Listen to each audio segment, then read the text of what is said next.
Okay, so a little barn update, and we finally have a sunny day. This has been the gloomiest, rainiest summer I can ever remember, and most people can ever remember.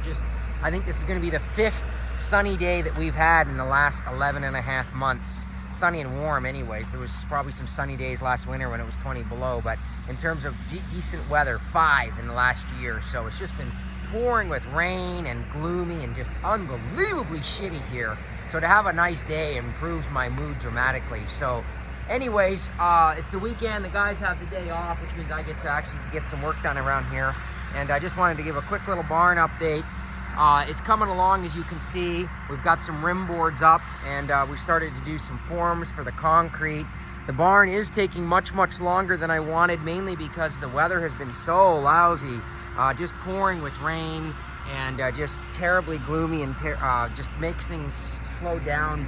Things like moving the scissor lift through the sand here, which was really wet. You can't just drive it, you got to chain it up with the skid steer and pull it, and it just makes every job just take forever.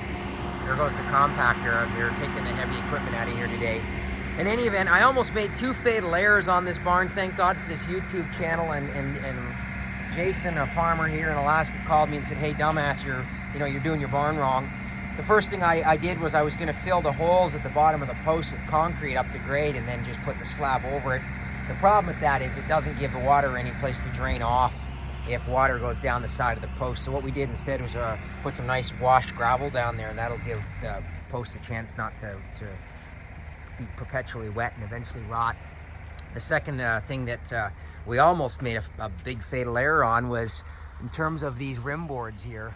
I did a 2x12 there on one side. As you can see, I was just going to do a 2x12 on the other side and then put the trusses on that. But the size of this building and the weight of the snow, and I think this winter is going to be unbelievably shitty, by the way, that would have been a big error. So what we did instead was we made these headers. And what we did was we took an additional 3 2x12s in there and a piece of 3/4 plywood, sandwiched it together, and then we put those little 2x6 bearing blocks underneath it. And then, even though Jason said it wasn't entirely necessary, I made the decision to cap all of that off with a 2x10, a Doug fir 2x10. So that should be way stronger than obviously a couple of 2x12s. And with the snow load and with the weight, decided to have that, because my biggest nightmare would be to come out here in 20 below and pitch dark and blowing snow at 4 in the afternoon, and the barn has collapsed on 162 cows. That can't happen. So whatever it takes to make this strong is what we're trying to accomplish. So in any event, we are going to push on this barn next week. Today I got to do a bunch of gardening because we have a sunny day, and I've started to sell a little bit of produce here and there, which is nice. And just a million things to clean up and just try to deal with all of the goop and the aftermath of just incessant, never-ending rain. We've had all kinds of washouts and gullies form, and just, some of the animals are just in muck. The cows are all gone to pasture, but the pig pen, even though I just spent $400 on sand to make them more comfortable, is just disgusting. So I'm going to try to work on that today and try to deal with just some of the aftermaths of just this rainy, gloomy, terrible summer. But it isn't gloomy and sunny today, so that means I can go to work and get some things done. So we are making progress here on the farm, and we're gonna keep going. All right, there's the barn so far.